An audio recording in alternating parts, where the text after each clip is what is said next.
অনেক সালাদ গেছে পরে আমি কি অবস্থা বন্ধুরা, চলে আসলাম রান্না করে। আজকে রান্না করব তেলাপিয়া মাছ, সাথে হচ্ছে গিয়ে পেঁয়াজু। আমার তো ভীষণ ভালো লাগে। তো এখানে যা যা লাগে সবই দিয়ে দিলাম। কালারটা কেমন আসছে দেখেন। পেঁয়াজ, হলুদ, মরিচ, লবণ যা যা লাগে কষিয়ে নিচ্ছি আর কি। গ্রেভিটা যদি সুন্দর হয় না, আর সবকিছু রান্নার স্বাদটা মূলত নির্ভর করে গ্রেভির উপরে। হ্যাঁ, এটা কষতে থাকুক 2 থেকে 3 মিনিট। ওকে, অন্য পাশে বসাই দিলাম তাও একটা মরিচ, মশলা, হলুদ। এটা রান্না করব কাঁঠাল বিচি তেলাপিয়া মাছের মাথা দিয়ে। সো এটাও কষিয়ে নিচ্ছি ভালো করে। সাথে থাকবে আপনার কাঁঠাল বিচি এবং মাছ। এটা রান্না করবো অবশ্য। সো কাঁঠাল বিচি কিন্তু খাওয়া যত মজা, করা কষ্ট। সাথে নিয়ে নিলাম আলু, এটা দিব কাঁঠাল বিচির সাথে। ভীষণ ভালো লাগে কাঁঠাল বিচির সাথে খাইতে। তো সবগুলা ধুয়ে রেডি করে নিলাম। পানি নিব, কষাকষি পর্ব শেষ। এর পাশে আমি তেলাপিয়া মাছের মাথাটা ফ্রাই করে নিলাম শর্টকাটের জন্য, যেহেতু কাঁঠাল বিচি দিয়ে খাবো ওই জন্য। আজকের ওয়েদারটা ভীষণ সুন্দর, বৃষ্টি পড়তেছে, আর বৃষ্টির দিনে খিচুড়ি খাইতে ভীষণ ভালো লাগে। সো আমি আজকে বানাচ্ছি না, যেহেতু আমি গতকালকে বিরিয়ানি বানাইছিলাম। সো এই জন্য আর বানাচ্ছি না। কি সুন্দর লাগতেছে, একদম নিরিবিলি পরিবেশ, ভীষণ মনে হচ্ছে ভীষণ মজা হবে।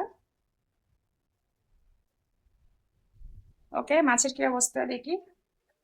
মাছের কালারটা কিন্তু অনেক সুন্দর আসছে। সাথে আমি পেঁয়াজটা দিয়ে দিব। একদম কমপ্লিট আমার রান্নাঘর থেকে অনেক সুন্দর পরিবেশ। এই তো বৃষ্টি কমে আসছে। ফার্স্ট অফ অল অনেক বৃষ্টি পড়ছিল, এখন কমে আসছে। কাঁঠাল বিচি আপনি যতই দেবেন ততই না, একটু একটু ময়লা দেখাই যাবে। আমি কতবার ধুয়ে নিলাম, আবার ধুয়ে নিচ্ছি। দেখুন, পরিষ্কার পানি দিয়ে নিতে অনেক সময় লাগে। ওকে, আমার মাছের মশলাটা কষা শেষ। 3 পিস রাখছিলাম, মাথা সহ 4 পিস। এবার এগুলো আমি দিয়ে দিলাম, একটু উঠে নিব। ওয়াও, কালারটা কিন্তু ভীষণ সুন্দর আসছে।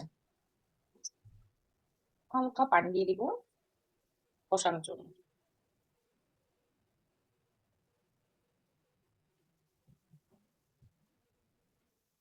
এবার একে একে দিয়ে দিব সবগুলা। কালারটা কিন্তু অনেক সুন্দর আসছে। কাঁঠাল বিচি সচরাচর আমার ভীষণ পছন্দের। ওকে, একটু পানি দিয়ে দিব কষানোর জন্য। আমি কিন্তু মাছের মাথাটা একদম লাস্টে করেই দিব, আগে এগুলা করে নিয়ে সবগুলা। ওকে, হতে থাকো। আলু এবং মাছের মাথা গুলা লাস্টে দিব, কারণ কাঁঠাল বিচি অনেক শক্ত থাকে, হতে সময় লাগে। সেই জন্য আমি আস্তে আস্তে দিব। ওকে, কষানো শেষ, একটু উল্টাই দিব। কম জিনিস কিন্তু বেশি মজা হয়, এটা তো সবাই জানে। আমার এই মাছগুলো কিন্তু ভীষণ মজা হয় দেখি।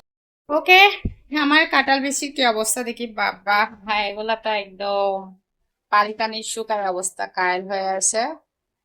কালারটা অনেক সুন্দর আছে। সো আমি কিন্তু আলুগুলা দিই নাই। এখন অনেকটা হয়ে আসছে, প্রায় আধা ঘন্টার মতো। আধা ঘন্টা আলুটা দিচ্ছি। ওকে, এখন দিয়ে দিব মাছের মাথা।